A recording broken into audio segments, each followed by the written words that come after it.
What is that?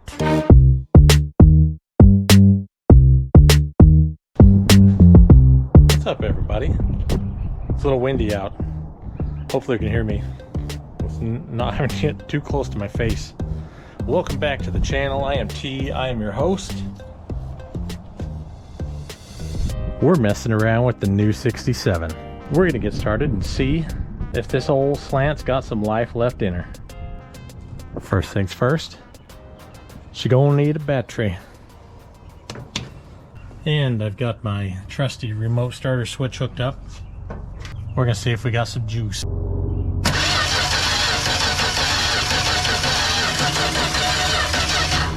We're gonna toast that battery pretty quick. It's not in very good shape, but there's enough in it to show that the cranking system functioning. I'll see it at the key. I've got the key in the ignition switch. Uh-oh. Okay. Nothing there. That's weird. Pull this off of there. Aww. Okay. Well, we've got some diagnostics to take care of. So I will figure that out. In the meantime, I'm going to put this back on.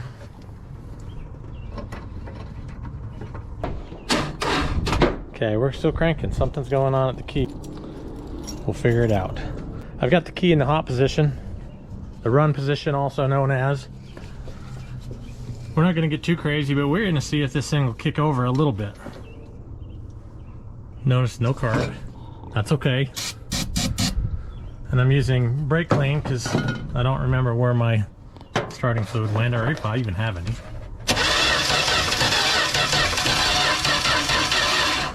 It wants to kick. It freaking wants to kick. I should leave it well enough alone at this point.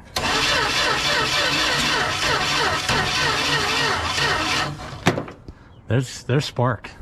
We're gonna have to juice this battery up or something. Different battery probably. That's a good start, folks. I'm gonna hook up some fuel, take the tank out of the equation, get this old rubber line off of there. So I think I do want to drop the tank and clean it out, make sure it's good, especially if this car has sat for 20 years.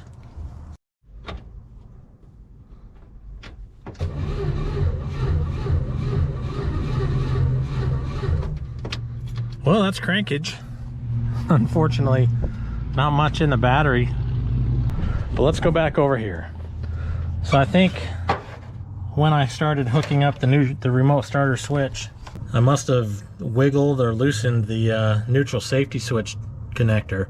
I did go over here to the wiring bulkhead and mess around with those a little bit just to make sure they were all connected well. You can definitely see the clips on the top side of these particular sections of the harness broken. Trying to see what's idling funny out here.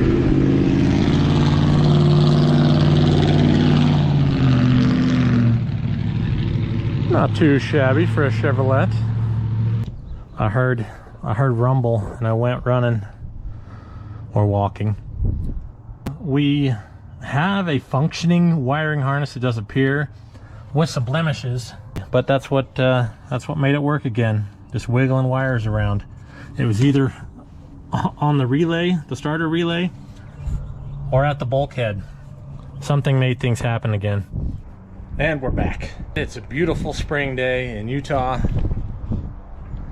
Look at that tree. That's a cherry tree. Very soon, hopefully, there'll be lots on that tree.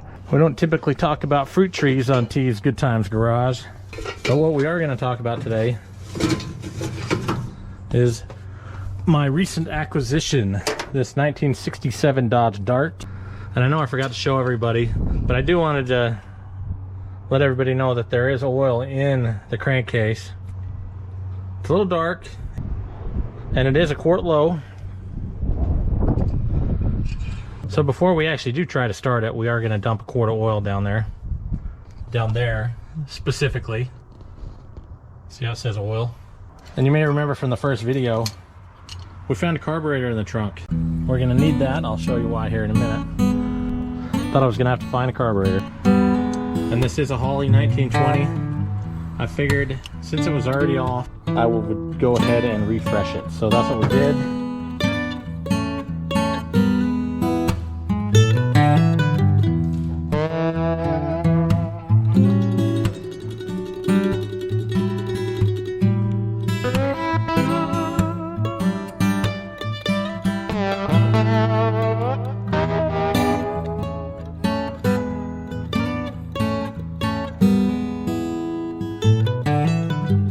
Gave it a little bit of a sprucing up, and we're actually going to install it. Since we estimate this car has sat probably somewhere in the neighborhood of 20 years. 20 years since the last registration tag expired. Figure probably best at this point to try and run it off of a fuel tank, a little fuel can or something like that. Once we know it runs good, then we can worry about the rest of the fuel system, which we will go through and clean out. Not sure how that got in there. Not sure if you can tell what it is. We're going to attempt to remove said object. Dang it. No, it doesn't want to come out. That's about par for my course. I'm going to try and stab it. Nope, I'm just breaking it apart. So that was a little thorn from a sticker bush. I'm going to try and extract the rest of that somehow. Carburetor's on and hooked up with exception of a throttle return spring. Apparently I don't have anything short enough, so I'm going to go get one. And we're back. Carburetor is sprung. We have gas. We have a remote starter switch. And we actually need to start doing some priming. I'm going to fill the carburetor up first. I'm going to prime the hose to the pump, and then we're going to see if we can't light a fire inside this old slant sixer. I don't know if you could see that. I'm going to try and get you in real close. I'm going to work the throttle.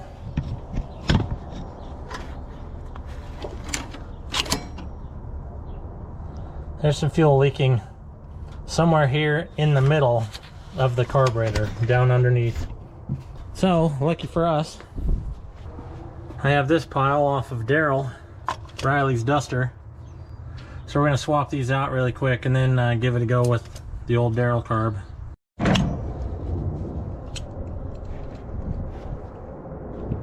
So I'm not really that familiar with these 1920s. I don't know if you can see it, but there's actually a little hole. I assume some sort of a bleed, or I don't even know. There's a hole in there. And it's factory. Looking at this other one, there's a similar hole down in there as well. So we might not have a horrible busted up carb just yet, but we probably have one we need to open back up. And now, as far as I know, this is a 1920 as well. Just a later model. You see things are a little bit different. Most likely for emissions add-on crap. Back to that one later. We're going to throw this one on.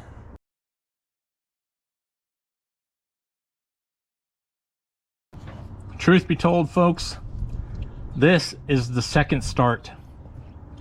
She runs. And if your old pal T wasn't such a dipstick, he would have turned the record button on the GoPro. But I kid you not.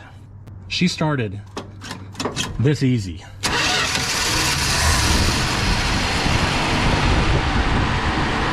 "20 years off the road." I don't know if it's been that long since she's been started, but how's that for a sewing machine? She sounds absolutely beautiful.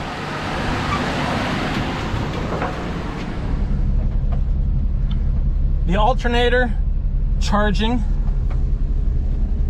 Extreme close-up, and no oil light on. It's probably burned out.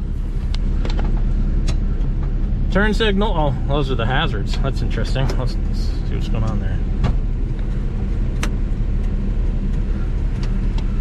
Okay, something's going on with the blinkers. We'll have to figure that out. I did add some water to the radiator, even though it was a bloody mess in there. But you can see that it has been circulating. There's green here where it was dry before. But we'll be looking to do a radiator for this. This carburetor also leaks from that same spot.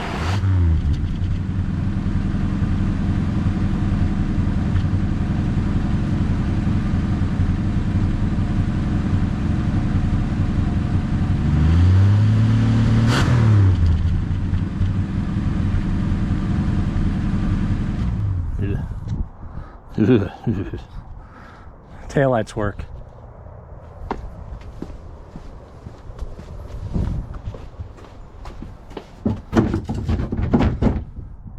Functioning headlights. Dudes. I am absolutely giddy. Couldn't get the horn to work though, huh? There we go. Just kidding.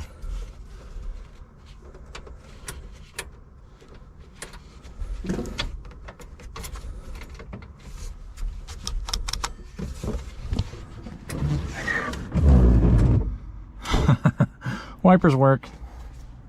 Let's turn the key off there. Now it's time to get serious. The engine runs. The transmission functions. Time to get it roadworthy. So we're gonna get this thing all checked out, brakes and otherwise. Probably a radiator. It definitely looks like it needs one. And we'll go from there. But I think we're gonna have some fun with this one.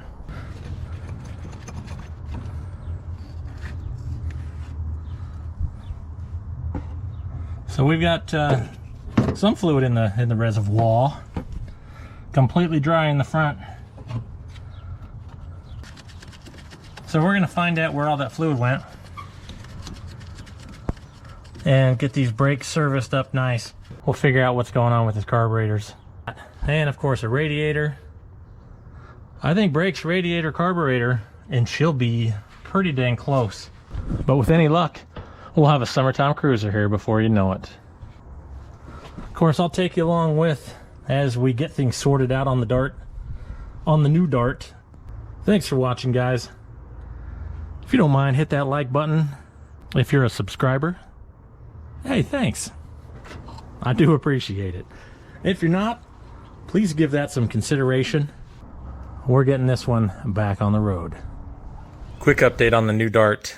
So you recall, it was leaking from somewhere under there. There's a little hole in the body of the carburetor. Well, that's where the power valve is. And if it's crusty behind there, or something like that, it stands to reason that you would have such a scenario. However, I don't think that's not a fair assessment of the situation. So I gathered all the things that the kit, the box that it came in, everything from the rebuild kit. And I knew as soon as I looked in the box,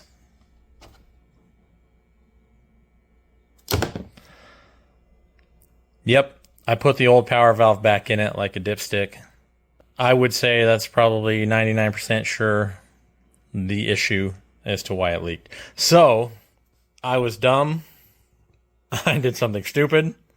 I know, I'm an idiot. I know! Right! We're gonna get this put back on soon.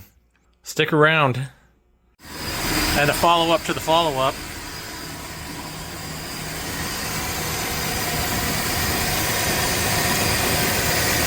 That looks dry. Looks dry to me. Looks good. One less problem. Now I gotta fix all the other stuff.